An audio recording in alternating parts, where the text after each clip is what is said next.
She was drunk, barely conscious. And when I leaned in to kiss her goodnight, she whispered, "Leave me alone, Clark. My husband might catch us." My name isn't Clark. And that's the night everything changed. This isn't just a story about betrayal. It's about clarity. About what happens when the quiet one stops ignoring the signs and starts playing for keeps. Sometimes revenge isn't about fire. It's about watching someone collapse under the weight of their own lies, while you rebuild everything they tried to destroy. Chapter 1. The Wrong Name. It happened at the tail end of our annual spring party. The music was fading. Guests were filtering out with drinks in hand, tossing lazy goodbyes over their shoulders. I was cleaning up outside when I realized Jenna was gone. She's probably just lying down, I told myself. But something felt off. We'd hosted that party every year since we moved into our home. And every year, she'd been the life of it. But this time, she'd been distracted, distant. Like she was half present, half elsewhere. It had been that way for months now. Her touch colder, her smile more forced. Still, I didn't want to believe what my gut was telling me, until I walked upstairs and found her passed out in the guest room. Her dress was bunched awkwardly, one shoe still on, hair a tangled mess. The air reeked of wine and something that wasn't her perfume. Her phone buzzed from the floor beside the bed. I bent down to pick it up, more out of habit than anything. Set it on the dresser. I leaned in, gently trying to shift her into a more comfortable position. "Shh," I whispered. "It's me. Just helping you lie down." That's when she cracked one eye open, slurred a breath, and wrapped a clumsy arm around my neck. I caught her before she could slide off the bed. And then she mumbled it. "Leave me alone, Clark. My husband might catch us. My name isn't Clark." The words didn't hit me like a punch. They hit like ice. Like a silence so thick it suffocates. I just stared. She said it so naturally, so casually. The way you speak when you don't know anyone's listening. That's when the truth landed. She wasn't just drunk. She was drunk enough to forget to lie. Chapter 2. The Quiet Before the Storm. I didn't scream. I didn't shake her awake. I simply walked out of the room and shut the door behind me. I sat in the dark living room for hours. The fridge hummed in the background. Somewhere upstairs, my wife was breathing steadily in drunken sleep. I stared at the wall clock. Tick, tick, tick. Her voice kept looping in my head. "Leave me alone, Clark.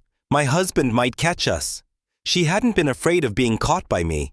She was afraid I might hear them. She'd said his name like it was normal, like it was routine. That wasn't a one-time mistake. That was instinct. That was truth leaking out when the mask slipped. And in that moment, I changed.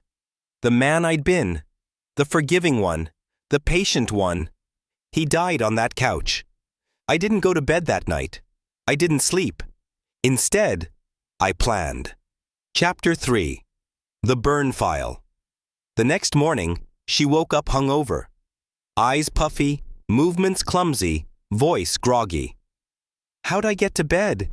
she asked, rubbing her temples. I smiled. "You had a bit too much. I carried you upstairs." She kissed me lightly on the cheek, just like she used to, and then rushed to the bathroom. She had no idea. That was the beginning. I didn't confront her, didn't ask questions. I just started digging. Clark was real, not some slip of the tongue or dream name. He was married, a mutual acquaintance, a co-worker tied to a client account Jenna had been managing for over a year. He'd been in our home, shaken my hand, stood over my grill. And the affair wasn't new. I found hotel bookings, rideshare logs, password-protected albums, WhatsApp threads hidden behind alternate logins. I work in data compliance. She had no idea how much of her digital life was stored in the cloud. Step by step, I pulled it all out. Screenshots, receipts, conversations, and I compiled it, neatly, methodically, into a single file I called Her Truth. Chapter 4. The Setup. 2 weeks passed. I said nothing. She acted like everything was normal, maybe even a little happier, thinking the guilt had passed unnoticed. She didn't know I'd already filed for divorce, didn't know I'd been in contact with Clark's wife, Maria. When I reached out, first anonymously, then directly, she didn't seem shocked, just hurt and ready. "You're not the only one preparing an exit," she told me. Together, we began to coordinate. I knew where Clark worked. So did she. I had the evidence. She had the motivation. We made a plan. The next move? A weekend getaway. Just Jenna and me. Something to reconnect. She was thrilled.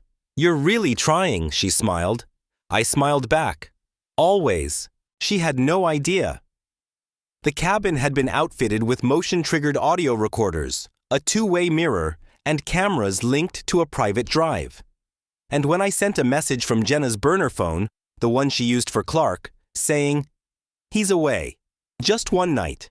Come," he showed up, right on time. Chapter 5. The Fall.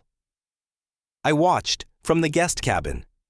The live feed showed Clark walking through the front door of the lake house, wine bottle in hand, grinning like a fool in love. Jenna's face. It was pale. Frozen.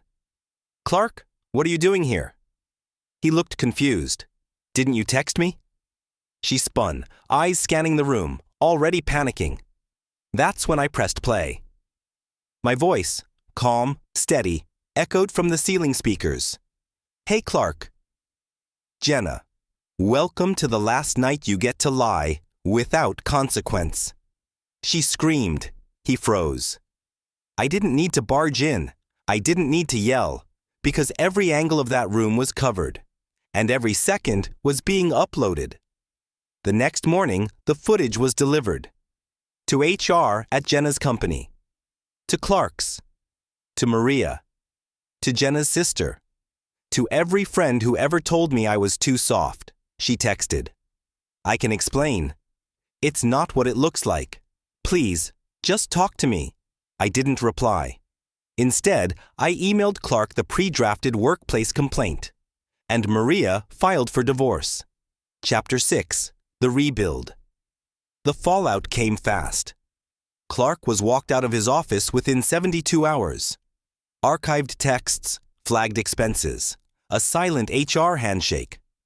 Maria didn't scream. She served him papers and moved out the same weekend. Jenna? She was asked to resign, not fired, just gently escorted toward the exit before the story got louder.